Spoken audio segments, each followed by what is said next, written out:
best record since Sirianni joined the Eagles. Well, Andy Reid's 1. Sirianni is now 2. Sean McDermott 3. Does anyone want to give Sirianni any credit? Guy did shave his head, occasionally acts nutty on the sidelines, but the guy wins football games. I will. Look, to me, it's all about wins and losses. Your record. I don't care if the dude can't spell X's and O's. If he commands the respect. I'm not gonna. I'm serious. If he can get his players to execute and to play hard for him, and they win, that's a good coach. I believe in professional sports, all the head coaches know X's and O's. They all know strategy. It's who can get the players to execute and play hard and win. And so, like Larry Bird, when he was coach of the Indiana Pacers, he had Rick Carlisle and Dick Harter. They were his coordinators on offense and defense. Bird was just like, I'm Larry Bird. I'm a legend. Y'all play hard for me. But that's kind of the opposite of this. No, but I'm just saying he wasn't like doing a lot of technical things, and they win. So I got to get the dude. Look, 4 seasons in Philadelphia. You saw the second best record. 2 Super Bowl appearances. The parts on and they were a 4-win team when he got there. And Jalen Hurts was viewed as, maybe he's a legitimate starter in this league. So I got to give the dude credit. Yeah. Well, I'm going to give him credit, especially this season, because he was one of those coaches where I didn't know if he was going to make it through the end of the season without being let go of his duties. And I want to say it was the New Orleans Saints game where he almost botched that as far as game managing. After that, he got better and better and better. And so throughout the course of the season, and we don't even talk. We might think it. I don't know. We talked the divisional round, the 2nd and 7 with Jalen Hurts on one leg, and all of a sudden Matt Stafford's driving down the field down 6. We was talking about it. I mean, no. That was you were talking about. No, Coach Mangini, who fires no one, said that if they scored a touchdown there, he thought Sirianni could have gotten fired. That was an odd mix of Kellen Moore and we don't know who to assign that to. Well, Kellen obviously called it. He does have to sign off. Yeah. All right, so Wilds. Want me to be nice or be honest? You pick. You can pick for the audience. I'd prefer you to be honest, but you didn't like him because he shaved his head. No, I hate when you say that. It's true, though. That's the second time you've done it. That's a lie, though. That's. You said, when's the last time you've seen someone? No, I said you don't shave your head on a winning streak. I said there's few. You don't go to a recovery meeting with everything's going great in your life, and you don't randomly shave your head when everything's going great in your life. Hasn't lost a game since shaving his head. So I thought it was a sign of someone he had just screamed at his own fans, almost lost to the Browns, showed up with a shaved head. I thought this guy might be losing the plot a little bit. That part's true. But my skepticism of him far predates any hair decisions. Here's the thing. I have always said wins are not a quarterback stat, they're a coaching stat. His stats are amazing. Come on. What are we doing? Who's responsible then? Who's responsible? Why do the Eagles win? You preaching to the choir. So it's the GM? I mean, he's the most powerful person in the organization. Look, he's giving him talent. But I said, if you're asking me who I'm giving more credit for. They were 4-11-1 the year before Sirianni got there. Yeah, and 2 years before they won the Super Bowl, Brew. Did Sirianni hire his defensive coordinator? No. Sorry. Did he hire his offensive coordinator? No, Howie Roseman did. So again, I'm not Howie killing Roseman, he gets all the credit. I give Howie credit. I'm just saying we have to give Sirianni credit. And I'm not putting him with Sean McVay and Andy Reid and guys like that. Why I'm not? just saying. See, that's the thing. Why not? They're like what are they doing? Geniuses. Oh, well, my goodness. Seriously, How's it play out? Andy Reid's playing out pretty well. Andy Reid, I'll give you. Sean McVay plays out. Sean McVay did great. He's watching the games just like us. I'm just saying, the guy wins. We just can't. Here's what I want. If a guy, Robert Saleh, who I thought was a good coach, I had no evidence he was a good coach. No, this part you're right because about. He couldn't win. He just wasn't winning. You could point at this, you could point at that. I thought he was a good coach. I just did. But I had no argument because he couldn't win. You might not think Sirianni's a good coach. What's the proof? No, that's what I said. Don't like him. No, it sounds like you're putting him as number 2. No. I am, because he's number 2. Winning percentage since he started. So he he's wins 2. this game. He's going to be the best coach in the league. Yeah. that's how it works. If we have a race and I win, I'm faster. You can't be like, well, I'm still faster, actually. No, you're not. Pivotal moment. A 4th and inches in the 4th quarter. Josh Allen can't get it. Refs review it. They say, sorry. And everyone's like, what about microchips? If you're tweeting about microchips during a football game, you've lost the plot. Gosh.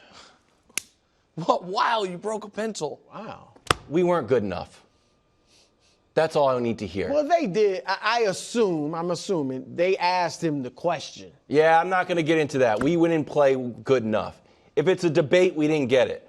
Have you ever, this is what I would say, you ever watch the Eagles games? Here's how the tush book goes.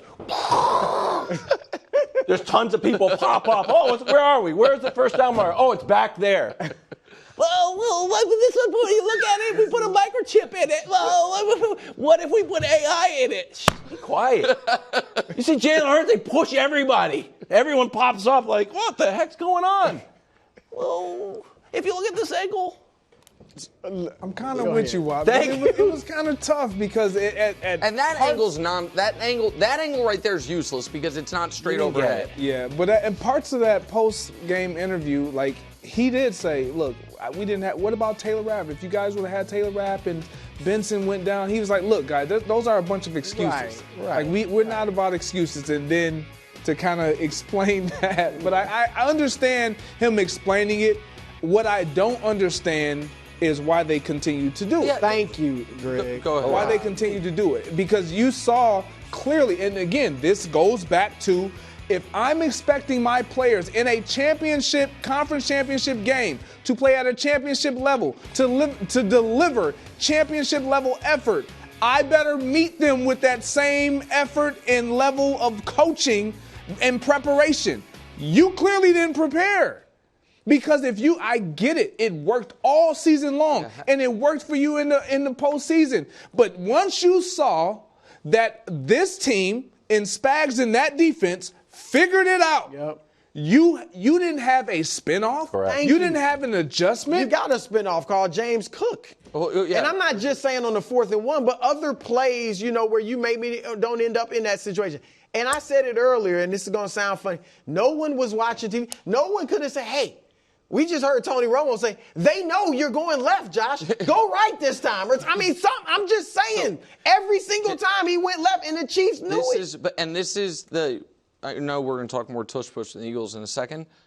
But this is what I'm saying when I talk about if you are trying to win every single play of every single game is not always the same thing as trying to win a championship. And you know what, Sean McDermott, you're right. That play was unstoppable all year. And because of that, you ran it again, and again. And you gave Steve Spagnuolo every single bit of film and tendency and how you like to do it and how it might be able to be stopped. And they stopped it on the 2-point conversion from the 1. They stopped it earlier. And then in the biggest spot of your season, because you kept running the easy thing all year, you didn't have a second pitch to throw, or you were scared to throw it. Yep. And I are scared. Scared. The fact that you're, unless you're obviously going to get it, to put a decision within the realm of the officials, that's on you, man. Yeah, and that's by the way, anyone that's arguing like that was you couldn't tell. Right. I thought he got it, but you couldn't tell. The refs were fine. Different tush push problem in Philadelphia. Goal line stand. The Commanders kept getting penalized half the distance as they literally kept leaping off sides.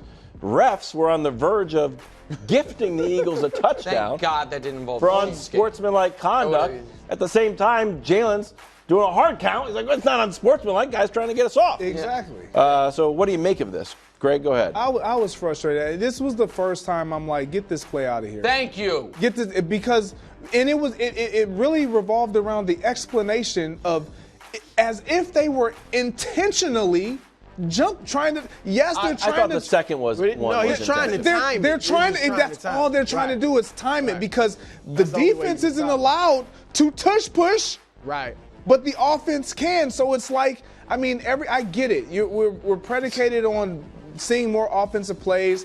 But for me, when I see this, you can't spend 2 minutes of our game So doing this. This is why last year I said I thought they were going to get rid of it was purely because it's bad TV.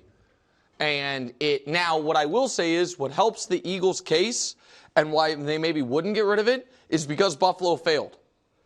If this had become, everyone championship, if it's third and two, if it's they shouldn't have shown it. If it's 3rd and 2, the whole league's like, okay, on this play we're tush pushing, and if we don't get it, we're doing it again. The league will, I promise you, the league would outlaw it because it's awful to watch. There's no fun to it. It feels like Seems rugby. Unfair. Right.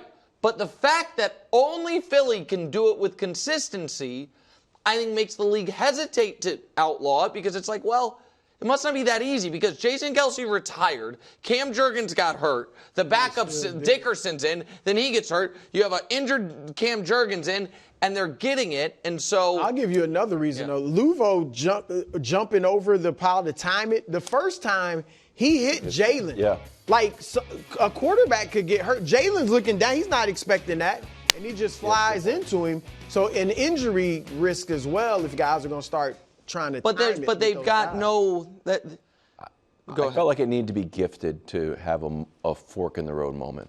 Oh, for them to say touchdown awarded? As they say, touchdown awarded, and that would have been, it wouldn't have been great. It wasn't. But that would have been the line in the sand where the rules committee would get in on it. The fact that we have to hear something that we've never heard in a football game explained to us.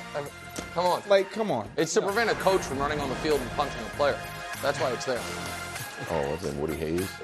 Thanks for watching. Subscribe here to get more from the show and to check out clips from other shows on FS1.